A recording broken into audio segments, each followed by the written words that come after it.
Hello everyone, good morning to all of you. Welcome to logic Pathshala. आज के इस video में हम कवर करेंगे 2 और 3 अप्रैल 2023 के इम्पॉर्टेंट करंट अफेयर्स के क्वेश्चंस। फ्रेंड्स, इस वीडियो का जो पीडीएफ है वो आप लोग को हमारे टेलीग्राम ग्रुप से मिल जाएगा। लिंक आपको डिस्क्रिप्शन बॉक्स में दिया गया है। तो चलिए फ्रेंड्स, स्टार्ट करते हैं वीडियो को। और फ्रेंड्स, वीडियो पसंद आए तो वीडियो को लाइक ज़रूर करें, शेयर करें अपने दोस्तों के साथ और प्लीज़ चैनल को सब्सक्राइब ज़रूर करें। सो आज का हमारा मोटिवेशन कोट है, every day may not be good but there is something good in every day. ज़रूरी नहीं है कि देखिए आपका हर एक दिन अच्छा हो, लेकिन हर एक दिन में कुछ ना कुछ अच्छा ज़रूर होता है। तो हमेशा फ्रेंड्स वही बोलते हैं कि नेगेटिविटी की तरफ ना जाए। उस दिन में क्या अच्छा हुआ है उसके बारे में सोचें, क्या बुरा हुआ है उसके बारे में अगर सोचेंगे तो निराश होंगे। इसलिए हमेशा पॉजिटिव की तरफ सोचें ताकि आप फिर से एक नए दिन की शुरुआत एक अच्छी एनर्जी के साथ में कर सकें। तो इसलिए फ्रेंड्स, नेगेटिव नहीं, आपको हमेशा अपनी लाइफ में पॉजिटिविटी की ओर जाना है। तो चलिए स्टार्ट करते हैं इम्पॉर्टेंट डे से। वर्ल्ड ऑटिज़्म अवेयरनेस डे कब मनाया जाता है? 2 अप्रैल को ये दिवस मनाया जाता है। इस दिन को मनाने का उद्देश्य ये होता है कि दुनिया भर में जो ऑटिज़्म स्पेक्ट्रम डिसऑर्डर है उससे पीड़ित जो सिटीजन्स हैं, जो लोग हैं, उनके बारे में अवेयरनेस क्रिएट करना इस दिन का मेन उद्देश्य है। सबसे पहली बार वर्ल्ड ऑटिज़्म डे कब मनाया गया था? ईयर 2008 में। बात करते हैं इसकी थीम, तो इसकी थीम है transforming the narrative, contributions at home, at work, in the arts and in policy making. तो ये रही है फ्रेंड्स इसकी 2023 की थीम। शुरू करते हैं फ्रेंड्स क्वेश्चन नंबर फर्स्ट। पहला क्वेश्चन है, which edition of the annual Indian Sri Lanka bilateral exercise, जिसका नाम है SLINEX, has been conducted in Colombo Sri Lanka. देखिए, क्वेश्चन ना 2-3 तरीके से बन सकता है। एक ये पूछ सकते हैं कि जो स्लीनेक्स एक्सरसाइज है वो कौन कौन सी कंट्रीज़ के बीच में हुई है, कहाँ पे हुई है? कोलंबो श्रीलंका में इसका आयोजन किया गया। यहाँ आपसे एडिशन पूछा है, कौन सा एडिशन ये हुआ है? तो ये हुआ है फ्रेंड्स इसका 10th एडिशन। तो ये 2-3 तरीके से आपको ध्यान रखना है। ये जो एक्सरसाइज है ये 2 फेज़ में होगी, 3 एक्सरसाइज होगी। एक इसका हार्बर फेज़ होगा, उसके बाद इसका सी फेज़ होगा। इंडियन नेवी को रिप्रेजेंट इसमें कौन करेगा? आईएनएस किल्टन और आईएनएस सावित्री। तो ये इंपॉर्टेंट होंगे कि कौन से शिप इसमें पार्टिसिपेट कर रहे हैं। एक है आईएनएस किल्टन और एक है आईएनएस सावित्री। इंडिया की तरफ से ही आप लोगों से शिप के नाम पूछे जाएंगे। तो याद हो गया, स्लीनेक्स एक्सरसाइज किस किस के बीच में हुई है? इंडिया और श्रीलंका के बीच में। बात करें फ्रेंड्स कुछ और अभी रिसेंट जो एक्सरसाइज हुई हैं उनके बारे में, तो अभी देखिए कोंकण एक्सरसाइज हुई, ये इंडिया और यूनाइटेड किंगडम के बीच में हुई। कहाँ पे? अरेबियन सी में। 10 दिन की अफ्रीका और इंडिया के बीच में एक्सरसाइज हुई थी, एफिंडेक्स, ये ऑर्गेनाइज की गई पुणे में। सी ड्रैगन जो एक्सरसाइज है इसका 3रा एडिशन शुरू हुआ इंडिया और यूएसए के बीच में। एक्स बोल्ड कुरुक्षेत्र, इसका 13th एडिशन हुआ जो कि इंडिया और सिंगापुर के बीच में कंडक्ट कराया गया। जोधपुर मिलिट्री स्टेशन, इंडिया में जो है ये एक्सरसाइज हुई थी। तो एक्सरसाइजेस से रिलेटेड आपसे एग्जाम में डेफिनेटली क्वेश्चन पूछे जाएंगे, सो याद रखिएगा फ्रेंड्स। चलिए नेक्स्ट क्वेश्चन की तरफ आगे बढ़ते हैं।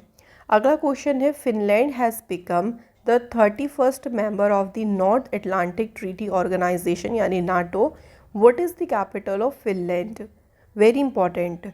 फिनलैंड जो है देखिए नाटो का अभी 31st मेंबर बन गया है। क्वेश्चन पूछ सकते हैं कि हाल ही में नाटो को ज्वाइन किस कंट्री ने किया है? तो फिनलैंड ने भी ज्वाइन किया है। और फिनलैंड की कैपिटल क्या है? हेलसिंकी है यहाँ की कैपिटल।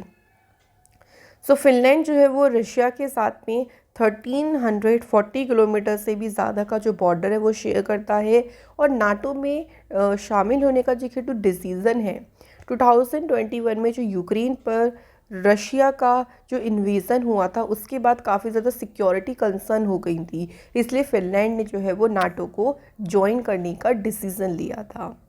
बात अगर यहाँ पे करें फिनलैंड की, तो कैपिटल हो गई हेलसिंकी, करेंसी है यूरो और प्राइम मिनिस्टर हैं सना मारिन।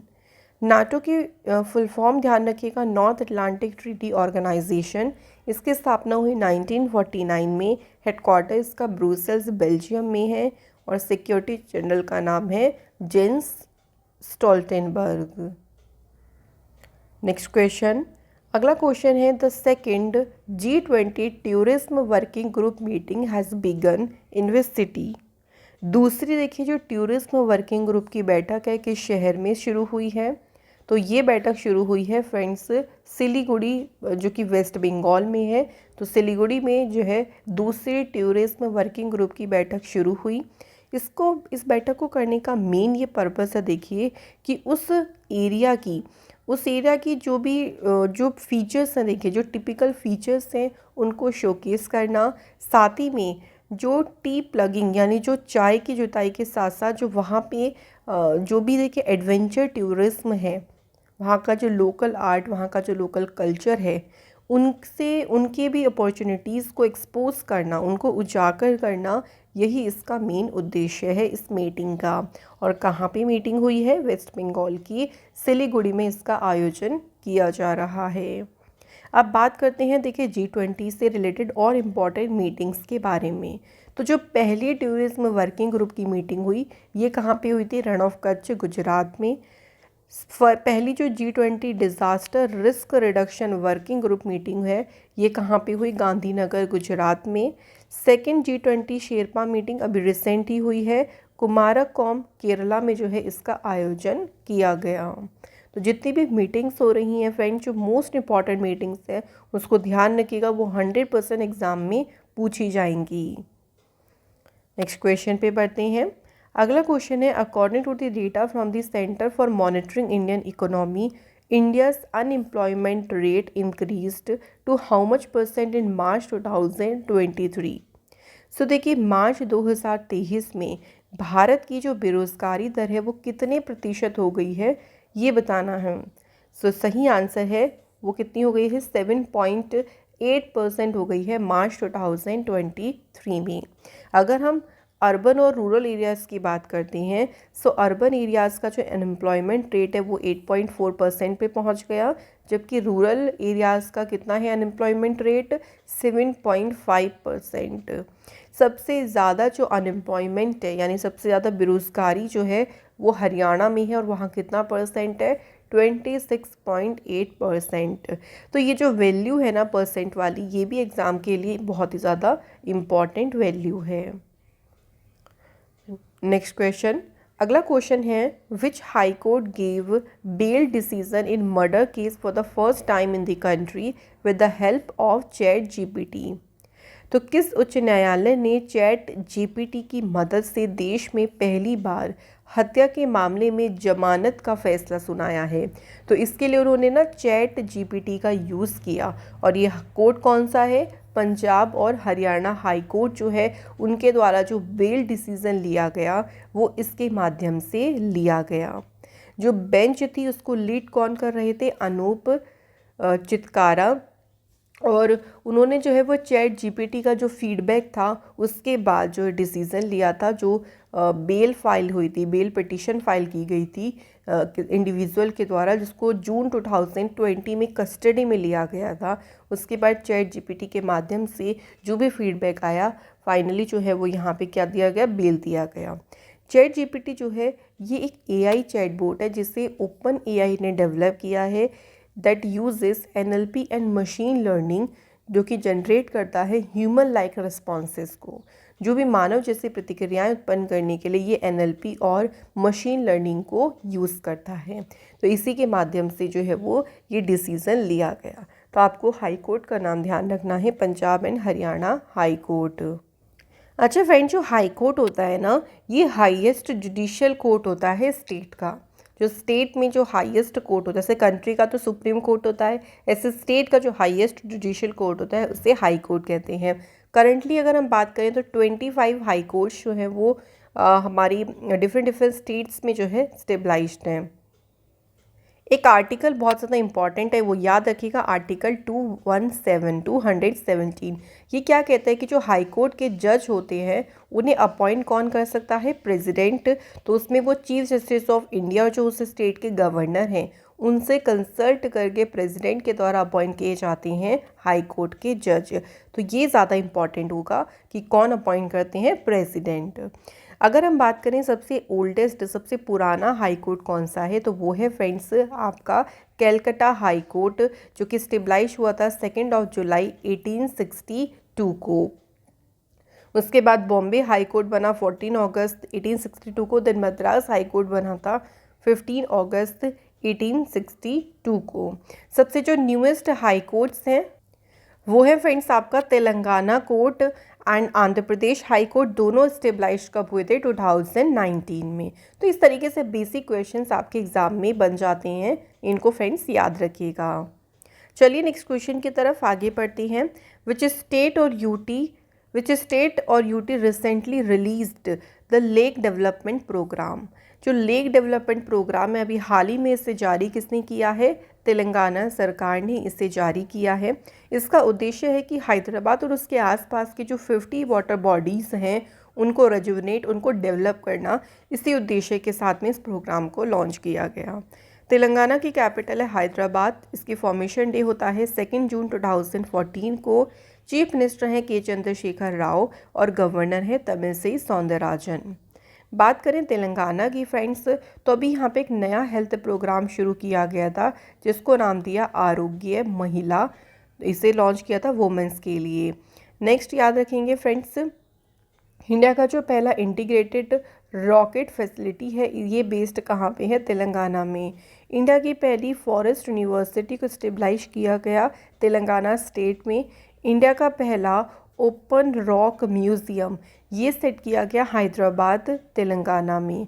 तेलंगाना की सरकार ने आसरा पेंशन को शुरू किया, जो पुअर्स हैं उनकी लाइफ को सिक्योर करने के उद्देश्य से इसे शुरू किया गया था। तो ये हमारी कुछ इम्पॉर्टेंट न्यूज़ है तेलंगाना से रिलेटेड। अगले क्वेश्चन पे बढ़ते हैं। नेक्स्ट क्वेश्चन है, which state has become the first state in India to have 100% electrified railway network. So कौन सा राज्य 100% विद्युतीकृत रेलवे नेटवर्क वाला भारत का पहला राज्य बन गया। सो ये कौन सा स्टेट है, आंसर है फ्रेंड्स हरियाणा। पूरी तरीके से हरियाणा जो है वो इलेक्ट्रीफाइड हो गया, उनका जो रेलवे नेटवर्क है वो इलेक्ट्रीफाइड हो गया है। ये अचीवमेंट जो है एक तरीके से एक स्टेप है जो कि ग्रीन हाउस गैस एमिशन को रिड्यूस करने और सस्टेनेबल ट्रांसपोर्टेशन को प्रमोट करने की तरफ एक महत्वपूर्ण जो है वो ये कदम है। और धीरे धीरे करके देखिए आप देखेंगे कि हर एक जो रेलवे नेटवर्क है उसको इलेक्ट्रीफाइड किया जा रहा है। हरियाणा से मैं आपको चलिए कुछ इम्पॉर्टेंट पहले न्यूज़ को रिवाइज़ करा देती हूँ। तो हरियाणा नॉर्थ इंडिया का, मैं क्या बोल रही हूँ देखिए, नॉर्थ इंडिया का जो पहला न्यूक्लियर पावर प्लांट है ये हरियाणा के गोरखपुर में जो है वो इसे सेटअप किया गया। हरियाणा की सरकार ने निरोगी प्रोजेक्ट को शुरू किया। इसके अलावा फ्रेंड्स हरियाणा गवर्नमेंट ने जो पेट डॉग्स होते हैं उनके रजिस्ट्रेशन को मैंडेटरी किया था। वर्ल्ड के लार्जेस्ट जंगल सफारी पार्क इसे शुरू किया गया हरियाणा सरकार ने। यहाँ पे चारा विजय योजना को शुरू किया गया। इसके बाद फ्रेंड्स सूरजकुंड इंटरनेशनल क्राफ्ट मेले का 35वां एडिशन ये शुरू हुआ हरियाणा स्टेट में। हरियाणा की सरकार ने मातृशक्ति उद्यमिता स्कीम को शुरू किया। इसके अलावा हरियाणा के जो चीफ मिनिस्टर हैं मनोहर लाल खट्टर, उन्होंने सुषमा स्वराज अवार्ड शुरू करे महिलाओं के लिए। तो ये इम्पॉर्टेंट न्यूज़ है रिलेटेड टू हरियाणा। अगले क्वेश्चन पे बढ़ते हैं। नेक्स्ट क्वेश्चन है, the board of executive directors of world bank has approved 100 million USD loan to which state for improved response to disasters and enhance its social protection coverage for poor and vulnerable household। सो गरीब और कमज़ोर परिवारों के लिए जो सामाजिक सुरक्षा coverage है उसे बढ़ाने के लिए, साथ ही में जो आपदाएं हैं उसके प्रति बेहतर प्रतिक्रिया करने के लिए भी विश्व बैंक ने $100 मिलियन के लोन को मंजूरी दी है। किस स्टेट के लिए, तो ये लोन किसे दिया जाएगा, तो ये लोन उड़ीसा स्टेट को दिया जाएगा। इसका उद्देश्य यही होगा देखिए कि जो डिज़ास्टर्स होते हैं ना उनका एक तरीके से पहले ही उनको फॉरकास्ट करने का ऐसा सिस्टम हो कि पहले से ही उसे पता लगाया जा सके, और डिजिटल प्लेटफॉर्म के माध्यम से जो पुअर और वनरेबल हाउस होल्ड है उनकी सोशल प्रोटेक्शन, उनको कवरेज दिया जा सके। तो ये सारा चीज़ें करने के लिए ही उड़ीसा जो है वो वर्ल्ड बैंक से लोन ले रहा है $100 मिलियन का। ठीक है फ्रेंड्स, याद रखिएगा। वर्ल्ड बैंक की बात करते हैं तो 1944 में स्थापना हुई, हेडक्वार्टर्स का वॉशिंगटन में है। प्रेसिडेंट हैं अजय बांगा, एमडी सीएफ हैं अंशुला कांत, चीफ इकोनॉमिस्ट हैं कार्बन रेनहार्ट, एग्जीक्यूटिव डायरेक्टर हैं राजेश खुल्लर, मेंबर कंट्रीज़ हैं 189। उड़ीसा से अभी आपको याद होगा कि उड़ीसा के चीफ मिनिस्टर कौन है, नवीन पटनायक। उन्होंने इंटरनेशनल क्राफ्ट समिट को जो है वो इनॉग्रेट किया, जजपुर जगह है उड़ीसा में। इसके अलावा फ्रेंड्स यहाँ पे धानु यात्रा जो है वो शुरू हुई, उड़ीसा के चीफ मिनिस्टर के द्वारा लॉन्च किया गया 24/7 पाइप ड्रिंकिंग वाटर प्रोजेक्ट, जिसे नाम दिया गया ड्रिंक फ्रॉम टैप, और ये उड़ीसा के 19 शहरों में इसे शुरू किया गया था। यहाँ पे अम्लन नाम से एक प्रोग्राम शुरू किया गया, यानी एनीमिया मुक्त लक्ष्य अभियान यहाँ पे शुरू किया गया था। तो ये कुछ इम्पॉर्टेंट न्यूज़ है उड़ीसा से रिलेटेड। नेक्स्ट क्वेश्चन, अगला क्वेश्चन है, in which state 64 crore was distributed to give special incentives to the tea gardens. जो चाय के बागान हैं उनको एक तरीके से स्पेशल इंसेंटिव यानी विशेष प्रोत्साहन देने के लिए किस राज्य में 64 करोड़ रुपए वितरित किए गए। तो ये डिस्ट्रीब्यूट किए गए हैं फ्रेंड्स असम स्टेट में। तो असम के चीफ मिनिस्टर का ये कहना है कि जो टी इंडस्ट्री है वो असम की इकोनॉमी की बैकबोन है। नियरली अगर हम बात करें तो 90% का जो ग्रॉस एक्सपोर्ट वैल्यू है उसमें कंट्रीब्यूशन किसका है, जो टी इंडस्ट्री है उसका कंट्रीब्यूशन बहुत ज़्यादा है। तो वहाँ पे लोगों को एक तरीके से ऑनर करने के लिए, उनको इंसेंटिव देने के लिए ये जो है वो शुरू किया है असम की सरकार ने। असम की बात करते हैं, कैपिटल है दिसपुर, चीफ मिनिस्टर हैं हिमांता विश्व शर्मा, और यहाँ पे गवर्नर नए बने हैं गुलाब चंद कटारिया। असम में वर्ल्ड का लार्जेस्ट रिवर आइलैंड है जो कि है माजुली आइलैंड, ये ब्रह्मपुत्र रिवर पे लोकेटेड है। काजीरंगा नेशनल पार्क, ये वन हॉर्न डायनासोर्स के लिए काफ़ी ज़्यादा फेमस है, याद रखेंगे। इसके अलावा है Nameri national park, Manas national park, Dibru Saikhowa national park, Orang national park, Raimona forest sanctuary और Dehing Patkai wildlife sanctuary. Next question पे बढ़ते हैं। अगला क्वेश्चन है, which payment bank in collaboration with Airtel has recently launched WhatsApp banking services to provide easy and convenient banking services to its customer को देखिए आसान और सुविधाजनक बैंकिंग सेवाएं प्रदान करने के लिए व्हाट्सएप बैंकिंग सेवा को शुरू किया है एयरटेल के सहयोग से। किसने? तो इसे शुरू किया है इंडिया पोस्ट पेमेंट बैंक ने। इसमें क्या होगा, देखिए जो नई सर्विसेज है इसमें कस्टमर्स जो हैं अपनी व्हाट्सएप जो अकाउंट है उसके द्वारा ही अलग अलग बैंकिंग सर्विसेज को एक्सेस कर सकते हैं। बहुत इजी हो जाएगा कि जितनी भी बैंकिंग सर्विसेज होती हैं वो व्हाट्सएप के थ्रू उन सभी को एक्सेस कर पाएंगे। इंडिया पोस्ट पेमेंट बैंक की स्थापना हुई 1 सितंबर 2018 को। हेडक्वार्टर इसका न्यू दिल्ली में है। एमडी सीईओ है जे वेंकटरमू और इसके टैगलाइन है आपका बैंक आपके द्वार। यहाँ देख सकते हैं कुछ बैंकिंग सेक्टर से रिलेटेड एमओयूज। अभी आईडीएफसी फर्स्ट बैंक ने क्रंच फिश के साथ हाथ मिलाया था to facilitate offline payment. Axis bank ने पार्टनरशिप किया था आईटीसी के साथ मिलकर to offer rural lending product. Yes bank ने आधार हाउसिंग फाइनेंस के साथ मिलकर को लैंडिंग पार्टनरशिप की। उज्जीवन स्मॉल फाइनेंस बैंक ने मैक्स लाइफ इंश्योरेंस के साथ पार्टनरशिप करी ताकि कस्टमर को जो लाइफ इंश्योरेंस ऑफरिंग्स हैं, जो ऑफर्स होते हैं वो दिए जा सकें। तो एमयू किसके साथ साइन हो रहा है, ये इम्पॉर्टेंट होगा एग्ज़ाम के लिए। चलिए नेक्स्ट क्वेश्चन पे बढ़ते हैं। हीरो मोटोकॉर्प के अभी हाल ही में नए सीईओ कौन अपॉइंट हुए? राइट आंसर है निरंजन गुप्ता। ये हीरो मोटोकॉर्प के अपॉइंट हुए हैं एज अ सीईओ यानी चीफ एग्जीक्यूटिव ऑफिसर। बात करें अभी रिसेंट अपॉइंटमेंट की तो एसोचैम के प्रेसिडेंट कौन बने? अजय सिंह। और इसकी जो वाइस प्रेसिडेंट बनी है उनका नाम भी ध्यान रखिएगा, संजय नायर। एनडीटीवी के इंडिपेंडेंट डायरेक्टर्स बने यूके सिन्हा और दीपाली गोयनका। रिलायंस इंडस्ट्रीज लिमिटेड के सीएफओ बने श्रीकांत वेंकटचारी। और स्टारबक्स के सीईओ कौन बने हैं? लक्ष्मण नरसिम्हन। नेक्स्ट क्वेश्चन, अगला क्वेश्चन है Praveer Sinha has been reappointed as the chief executive officer and managing director of which company. Reappoint मतलब ये फिर से अपॉइंट हुए हैं, देखिए एमडी और सीईओ पद पे। इनका नाम है प्रवीर सिन्हा और ये टाटा पावर के फ्रेंड्स अगेन बने हैं एमडी और सीईओ। तो अपॉइंटमेंट्स तो देखिए आप लोगों को एज इट इज़ जो है वो याद रखनी है। जो भी अपॉइंट हुए हैं, जिस कंपनी में अपॉइंट हुए हैं, उनको आपको एज इट इज़ फ्रेंड्स ध्यान रखना है।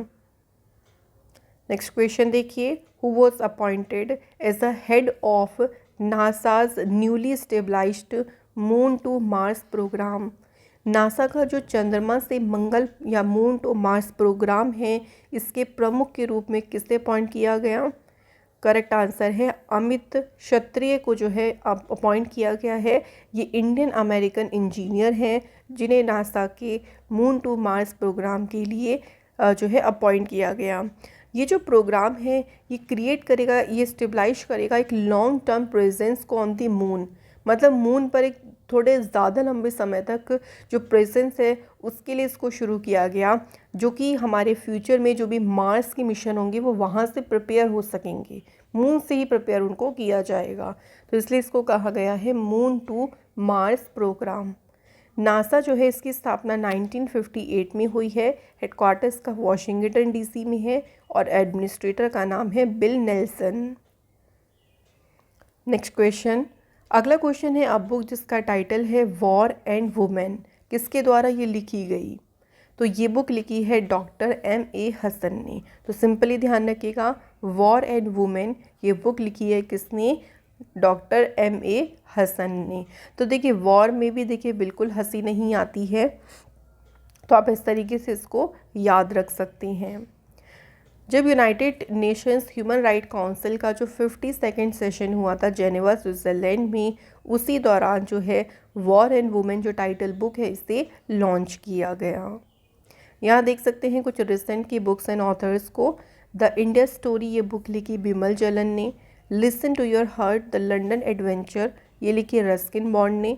Business of sports the winning formula for success ये बुक लिखी है फ्रेंड्स विनीत करनाइक ने। अ प्लेस कॉल्ड होम ये बुक लिखी है प्रीति शेनॉय ने। मोदी @20 ड्रीम्स मीटिंग डिलीवरी ये बुक लिखी वाइस प्रेसिडेंट वेंकैया नायडू जी ने। तो ये हमारे लिए इम्पॉर्टेंट है, ध्यान रखिएगा। नेक्स्ट क्वेश्चन, अगला क्वेश्चन है who is the author of the book जिसका टाइटल है why elephants can not be red. तो ये बुक का नाम है देखिए why elephants can not be red, और ये बुक किसने लिखी? वानी त्रिपाठी टिकू ने जो है वो ये पुस्तक लिखी है। तो बस बुक्स एंड ऑथर में भी आपको देखिए डायरेक्ट क्वेश्चन बनेंगे, बुक का नाम दे दिया जाएगा और ऑथर का नाम पूछ लिया जाएगा। ये जो बुक है ना कि वाई कांट एलिफेंट्स के नॉट बी रेड, ये क्लियरली सजेस्ट करते हैं कि चिल्ड्रंस जो है ना, अगर हम उनके कह लीजिए उनके जो भी क्वेश्चंस होते हैं तो उनको आसानी से संभालने के लिए जो भी देखिए एडल्ट स्ट्रगल करते हैं, उन सभी का सामना करते हैं, जो संघर्ष करते हैं, वही सारी चीज़ें इस बुक में लिखी गई हैं। अगला question, who has recently won the Delhi international open chess title. हाल ही में दिल्ली इंटरनेशनल ओपन शतरंज का खिताब किसने जीता? तो ये खिताब जीता है फ्रेंड्स अरविंद चिदम्बरम ने ये टाइटल जीता है। इसमें सेकंड स्पॉट पे आए हैं जॉर्जिया के ल्यूका पाइशादिए। अरविंद चिदम्बरम जो है ये इंडियन चेस ग्रैंड मास्टर भी रही हैं। सो फ्रेंड्स, यहाँ हमारे क्वेश्चन का सिलसिला कंप्लीट होता है। नाउ टाइम आता है आपसे 2 क्वेश्चन करने का। इनके फ्रेंड्स आंसर आप लोग हमें कमेंट बॉक्स में ज़रूर बताएं। तो पहला क्वेश्चन है, कौन सा पहला स्टेट बना जिसने राइट टू हेल्थ बिल को पास किया, यानी स्वास्थ्य का अधिकार विधेयक पारित करने वाला पहला राज्य कौन सा बना? और सेकंड क्वेश्चन है, where did the 9-day military exercise between India and Africa begin. तो अभी देखिए अगर आपने ध्यान से पढ़ा होगा, मैंने रिवीजन में भी आपको इसी क्वेश्चन का आंसर बताया है। तो इसी तरीके से देखिए कई बार ऐसा होता है कि जब हम बार बार पढ़ते हैं तो हमें चीज़ें याद हो जाती हैं ऑटोमेटिकली। तो कोशिश करें फ्रेंड्स करंट अफेयर्स को बार बार रिवाइज़ करने की। तो ख़त्म होती है फ्रेंड्स आज की हमारी यहाँ पे ये क्लास। अगर आपको हमारी वीडियो पसंद आई हो तो वीडियो को लाइक ज़रूर करें, शेयर करें अपने दोस्तों के साथ और प्लीज़ चैनल को सब्सक्राइब ज़रूर करें। मैं आप लोगों से मिलूँगी अनदर इम्पॉर्टेंट क्लास में। Thank you so much for watching this video.